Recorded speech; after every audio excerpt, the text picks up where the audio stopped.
Buenos días, el día de hoy les hablaremos un poco sobre los nematelmintos o nemátodos, en donde veremos qué son, en qué medio viven y cuál es su método de reproducción.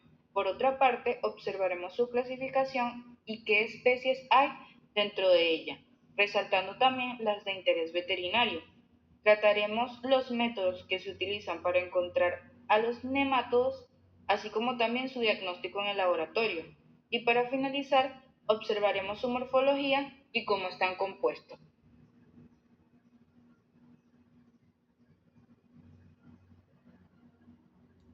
Entre las generalidades de los nemátodos, conocidos también como nematelmintos, son un filo de vermes pseudocelomados con más de 25.000 especies registradas y un número estimado mucho mayor, tal vez de 100.000.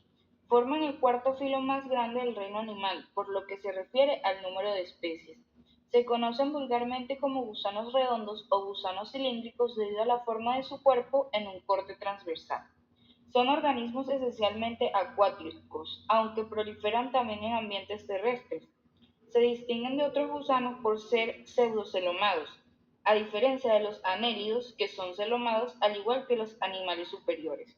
Existen especies de vida libre marinas en el suelo y especies parásitas de plantas y animales, incluyendo el ser humano. Son agentes causales de enfermedades de transmisión alimentaria y provocan enfermedades como la triquinosis, la filariasis, la anisakiasis, anquilostomiasis, ascariasis, estrongiloidiasis, toxocariasis, entre otras. Sin embargo, el número de especies que parasitan directamente al ser humano y las que parasitan a las plantas, llamadas nematodos fitoparásitos, son un grupo muy pequeño en comparación al número de especies del filo Nematoda. Representan el 90% de todas las formas de vida en el relieve oceánico. El dominio numérico de nematodos, a menudo con más de 1 millón de individuos por metro cuadrado, se manifiesta que el 80% de los organismos de los animales en el mundo son de ellos. La diversidad de sus ciclos de vida y su presencia en tantos lugares apuntan a que tengan un rol muy importante en muchos ecosistemas. Entre las características más destacables tenemos que viven tanto en forma libre en suelos áridos y húmedos como en hábitats de agua dulce y salada, así como parasitando plantas y animales de los que se alimentan. Su tamaño es muy variado, desde pocos milímetros a más de medio metro. Su cuerpo es redondo y alargado, de forma cilíndrica y sin segmentos. Su simetría es bilateral. La boca de estos cuenta con diferentes estructuras que le permiten unirse a los tejidos y así obtener su alimento, tales como dientes, placas e incluso ganchos bucales. La superficie exterior de los nemátodos adultos es muy resistente. Cuentan con una cutícula y con varias capas musculares.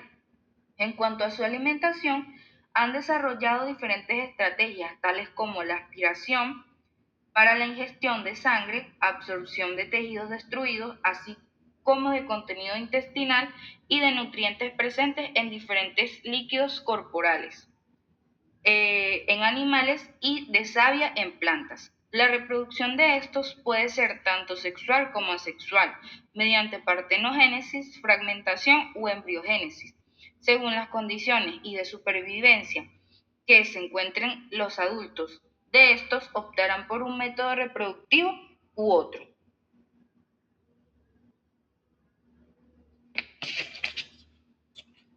Clasificación de los nemátodos. A pesar de ser organismos ampliamente estudiados, todavía se desconocen algunas de sus características y hay muchas incógnitas por resolver a la hora de clasificarlos correctamente.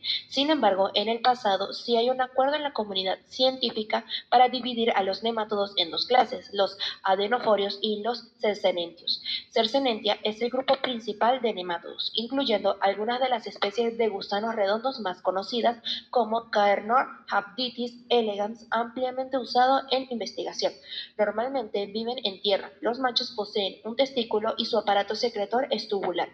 Agrupan los siguientes órdenes con más de 700 especies: Apelenchida, Ascaridida, Camallanida, Diplogasterida, Oxiurida, Abditida, Espirurida, Strongylida y Tilenchida.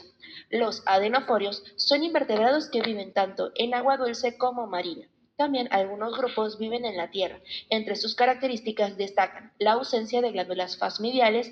Los órganos sensoriales posteriores pueden adquirir diferentes formas. El aparato excretor puede estar presente o no. El esófago es cilíndrico. La clase estaría conformada por más de 2.500 especies de nemátodos agrupados en los siguientes órdenes: Araelainida, Desmodorida, Democolecida, Dorilaínida, Enoplida, Mermitida, Monhisterida, Mononchida, Trichocefalida y Triplonchida. Especies de interés veterinario. Varios nemátodos son de importancia veterinaria debido a su capacidad para parasitar animales domésticos y de granja. A continuación se enumeran algunos de los más importantes. Aemonchus contortus, gusano del estómago en rumiantes. Afecta principalmente a ovejas y cabras, provocando anemia, pérdida de peso y en casos graves la muerte. Se encuentra en el abomaso, cuarto estómago de los rumiantes. Toxocara canis, gusano redondo del perro. Parásito intestinal de los perros, especialmente en cachorros. Puede causar obstrucción intestinal, vómitos y diarrea. Puede afectar a humanos, larva migrans visceral y ocular. Dirofilaria inmitis, gusano del corazón. Parásito transmitido por mosquitos que afecta a perros y gatos. Se aloja en el corazón y arterias pulmonares, provocando insuficiencia cardíaca y problemas respiratorios. Strongylus vulgaris, parásito de caballos. Afecta el sistema digestivo de los caballos, particularmente el intestino grueso. Las larvas pueden migrar a los vasos sanguíneos provocando colitis y cólicos graves. Trichuris suis, gusano látrico del cerdo. Afecta el intestino grueso de los cerdos, provocando diarrea, pérdida de peso y debilidad. Osteltargia ostertagi, parásito de bovinos. Parásito del abomaso, cuarto estómago del ganado vacuno, causa gastritis y pérdida de apetito. Conduce una pérdida de producción y reducción. Morfología de los nematodos. Los nematodos son gusanos redondos, tienen el cuerpo alargado, cilíndrico y no segmentado, con simetría bilateral. Con frecuencia, el macho tiene un extremo posterior curvado o helicoidal, con espículas copulatorias, y en algunas especies una bolsa caudal denominada bursa. El extremo anterior del adulto puede tener ganchillos orales, dientes o placas en la cápsula bucal, que sirven para la unión a tejidos y pequeñas proyecciones de la superficie corporal conocidas como cerdas o papilas, que se cree que son de naturaleza sensitiva. Se denominan anfidios, fasmidios o de iridios según la porción del cuerpo donde se localicen. La superficie exterior del gusano adulto es muy resistente y se denomina cutícula de composición escleroproteica, normalmente lisa, aunque existen algunas especies con extracciones o rugosidades cuticulares.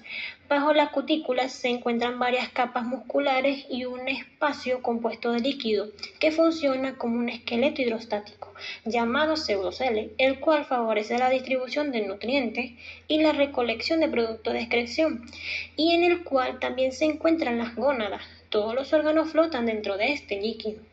Los sistemas de órganos internos consisten en un complejo cordón nervioso, ganglios conectados alrededor del esófago y un sistema digestivo bien desarrollado, con cápsula bucal donde se encuentran los ya mencionados ganchos, dientes, placas o papilas. Tendremos también el esófago, intestino y el ano. No tienen sistema circulatorio, de manera que para mover el líquido interno deben mover el cuerpo para hacer presión hidrostática. Las diferentes especies varían de tamaño, desde unos cuantos milímetros hasta más de 1 metro de longitud e incluso más.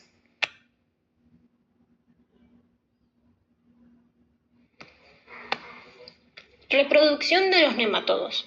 En los nemátodos se puede observar los dos tipos de reproducción, la asexual y la sexual, siendo la segunda la más común. Sin embargo, hay especies en las que es más frecuente la sexual. Reproducción asexual.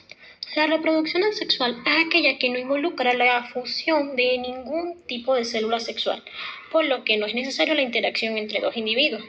Existen muchos mecanismos de reproducción asexual, sin embargo, en los nematodos el que más se observa es la partenogénesis.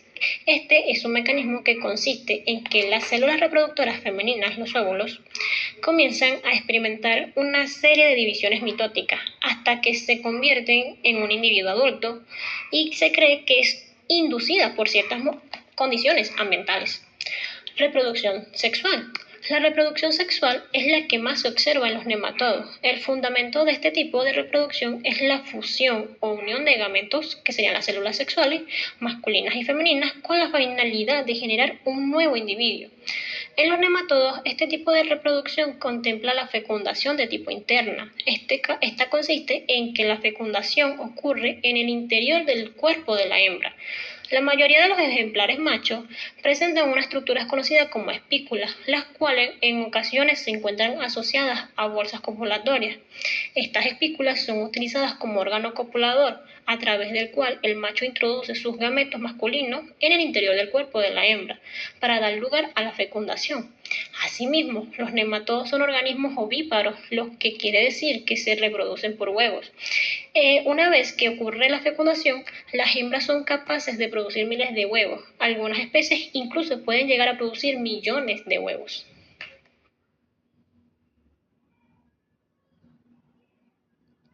Diagnóstico de laboratorio de los nemátodos. El diagnóstico específico consiste en demostrar la presencia de los huevos característicos en las heces del hospedador. Se debe realizar un examen seriado de deposición y debemos cuantificar el número de huevos para conocer el nivel de la infestación. Es de gran valor el diagnóstico rectoscopio, mediante el examen de la mucosa o por observación directa de los gusanos durante el prolapso. Hay varios métodos de extracción de nematodos usados en forma rutinaria en los laboratorios. La selección del método de extracción va a depender de varios factores, entre ellos el objetivo del estudio, la eficiencia deseada, el equipo sostenible, condición de la muestra, entre otros. Tenemos el método de Berman. Esta técnica consiste en la migración activa o movimiento de las larvas. Allí las heces son suspendidas en agua, las larvas se mueven hacia el agua, se hunden hacia el fondo y donde pueden ser colectadas para su identificación. Tenemos el método de tamizado y decantación de Cobb. Este método cribado, o también llamado colado, es un método de separación de sustancias sólidas cuyas partículas sean de distinto tamaño. Y tenemos también el método de centrifugación, que es un mecanismo de separación de las mezclas, en particular las compuestas por sólidos y líquidos de distinta densidad, a través de su exposición a una fuerza giratoria de determinada intensidad. Muchas gracias por su atención.